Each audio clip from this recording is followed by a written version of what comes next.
from the gym, please like the video on the way in. This is a quick recap video about last night's boxing, Joe Joyce versus Filip Hrgovic, and there was a lot of controversy on the undercard. So we're going to start off by unpacking David Adeleye versus JaMieTKV. Was the ref too involved? Did the refs call break? Did he say box on? Should David Adeleye have been disqualified, or at the very least JaMieTKV given some time to recover? We're going to unpack it right now. Right, first things first, as a professional boxing trainer here in the UK or in Britain, you get posted to your home address this, which is the rules and regulations of the British Boxing Board of Control. And basically, as a professional trainer, this is my Bible, okay? You learn this inside and out because it tells you in there everything about how professional boxing in Britain is going to be governed, is going to be managed, is going to be officiated.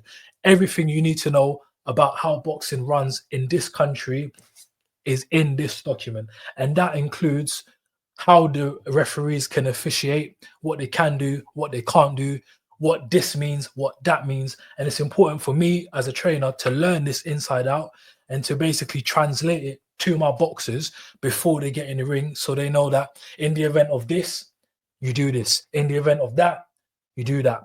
So this is your Bible, and this is what we study as professional boxing trainers. Now, I'm going to show you some powers that the referee has and what it means when they say particular phrases.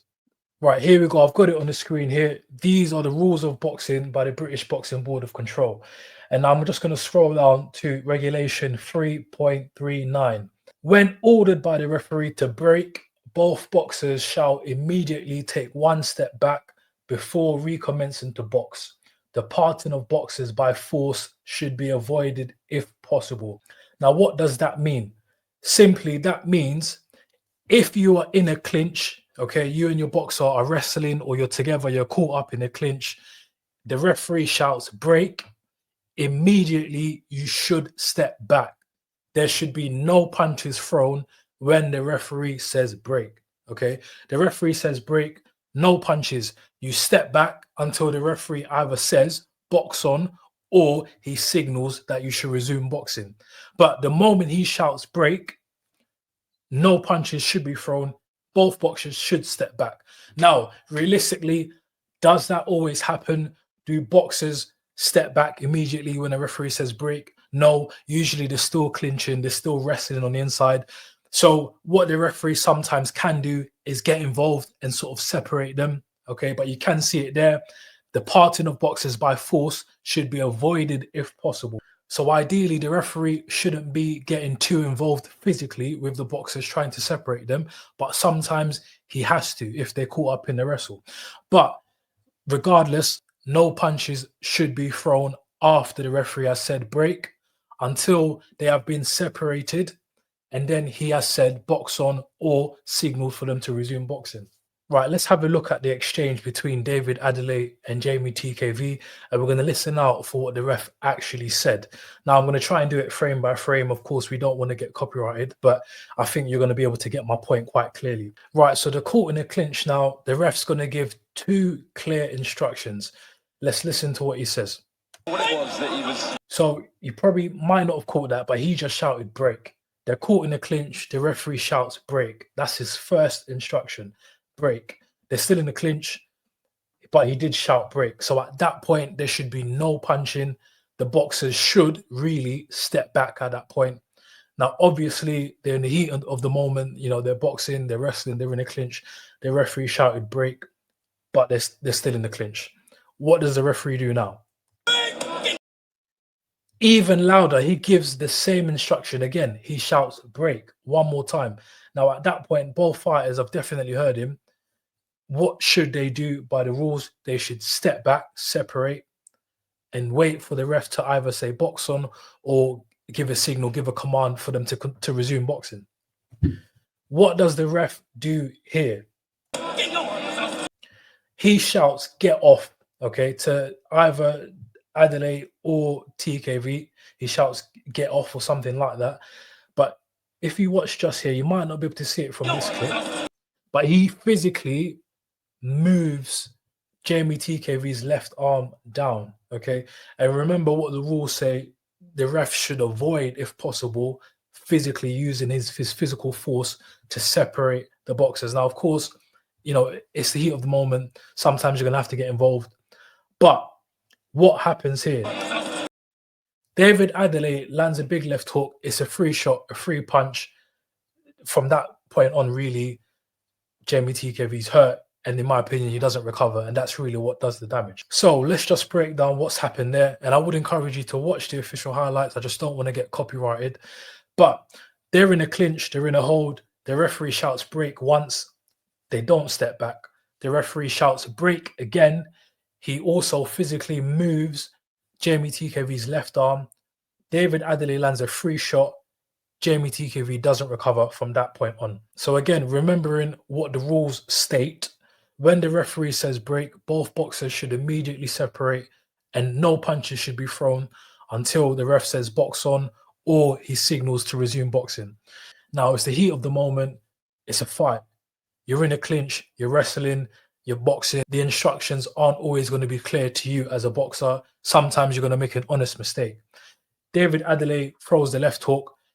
No punches should be thrown, but he throws the left hook, and that's what does the damage. And effectively, from that point on, Jamie TKV doesn't recover. What should the referee have done at that point? Well, he certainly should not have started the count. He should not have counted Jamie TKV because that was an illegal blow. It was an illegal shot. It was a foul. Now, David Adeleye, not trying to put the blame on him. You're in the heat of battle. You're in a fight. Sometimes you're going to do things that you're not meant to do. I get it. It happened to him in the Fabio Wardley fight. Same thing. Fabio Wardley punched off a clinch. That can happen. The onus is not on him. The onus is on the referee to make the right call once the foul has happened. So David Adeleye throws the left hook. It's an illegal shot. It's a foul because they were meant to break and separate with no punch. What the referee should have done at that point is, right, stop the bout. Jamie TKV, you get up to 5 minutes to recover. David Adeleye, you get a warning and 1 point deduction because that was a foul. If he thought it was very egregious, he can even give a 2 point deduction. But in my view, 1 point deduction for David Adeleye. Jamie TKV, you get 5 minutes to recover. If you do recover, then you box on and continue as normal. That is what should have happened. But the referee, he messed up. He really did mess up, in my opinion. And he even looked like he realized that he messed up, but he still continued with the count. And I'm not going to say politics. I'm not going to say home fighter decision or what have you. All I will say is that the referee made the wrong call. And a similar thing happened on the same card, on one of the undercard fights. If you saw the fight between O'Regan and Rafferty, exactly the same thing happened. Off the clinch, Rafferty landed a big right hand, a short right hook that dropped O'Regan, and he never recovered from that. So there's been some quite poor performances across the card. Unfortunately, a lot of controversy. But again, you know, a lot of headlines for Jamie TKV and David Adeleye. David Adeleye technically gets a 6-round KO. So what can Jamie TKV do now? Well, he and his team can put an appeal in to the board. And in my view, they probably have quite a strong case for an appeal. And could get the result overturned to a no contest, which would be fair, I feel. But, you know, we've seen things like this before. When there's been controversy, at the heat of the moment, the boxer and the team say they're going to appeal and do this or that. And then down the line or after the fact, sometimes they just feel it's not worth the time to go ahead with the whole process, you know, the formal application processes. So we'll see how that plays out. But credit to both men. It was always going to be a tricky fight because they know each other so well. If you saw my breakdown video I did previously, they've sparred hundreds of rounds together, so it was always going to be quite awkward. Jamie TKV, in my view, was winning the bout. He was boxing on the back foot, had a pretty decent jab. He was being a little bit negative and spoiling it, but basically he was just offsetting David Adeleye every time. And for me, I had him probably 4 rounds to 1 or even 5 rounds to 0 going into round 6. So, you know, it's a shame and it's unfortunate for him. But good luck to both men moving forward. Right, so we move on to the main event, Joe Joyce versus Filip Hrgovic. And in my prediction video, I felt that Filip Hrgovic would dominate early and be landing at will, which he did. And Joe Joyce, if he was to have any success, it would be down the stretch. If he could break Filip Hrgovic's heart a little bit and get to the latter end of the fight, he could have a chance to stop him late. or win on points. Yes, it did go sort of the way I predicted. Filip Hrgovic early on was really flashy, landed some great combinations. He was teeing off on Joe Joyce. Joe Joyce, in fairness, his chin did hold up quite well, and we haven't seen him display such a good chin in quite some time. He did take a lot of shots early on, and there was a concern around, can he make it through the early parts of the fight? And in fairness, he did do well. You know, he took Filip Hrgovic's punches quite well. And in the middle stages of the fight, he actually had a lot of success himself. I had Hrgovic winning probably the first sort of 4 rounds. Joyce came on strong in the middle rounds, sort of the middle 3 or 4 rounds, and then Hrgovic won the last couple as well. So overall, I probably had it 7-3 or 6-4 to Filip Hrgovic. The right man definitely won. I do think credit goes to Joe Joyce because he did show, you know, that his chin is still there somewhat, but it was still hard to watch for me, just based on the fact that he was taking so many punches and that his defense still isn't really anything other than eating shots and taking shots, walking through punches to try and land his. You know, Filip Hrgovic, to his credit, did show a little bit more heart than we've seen. He did have a cut from early on. The corner did a really good job at controlling the cut.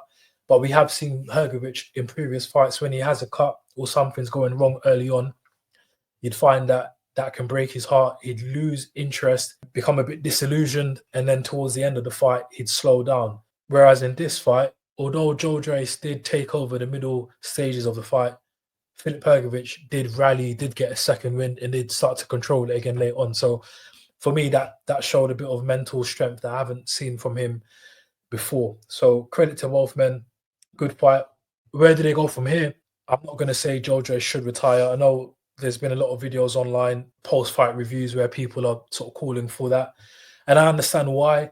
I do think that he has shown a better chin in that fight, but I'm still worried that his defense is just that he takes shots, which is never a good sign. Is there any point in him continuing at a certain level if he's not going to be able to challenge at the world level?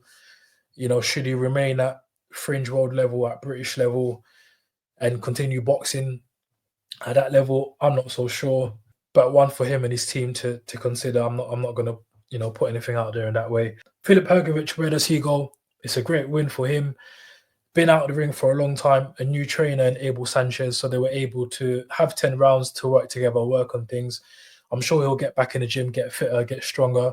I'm impressed with what I saw mentally from him, having to dig a bit deep and get a second win for the latter stages of the fight. So I think he could come back and have some pretty good bouts against some pretty decent names.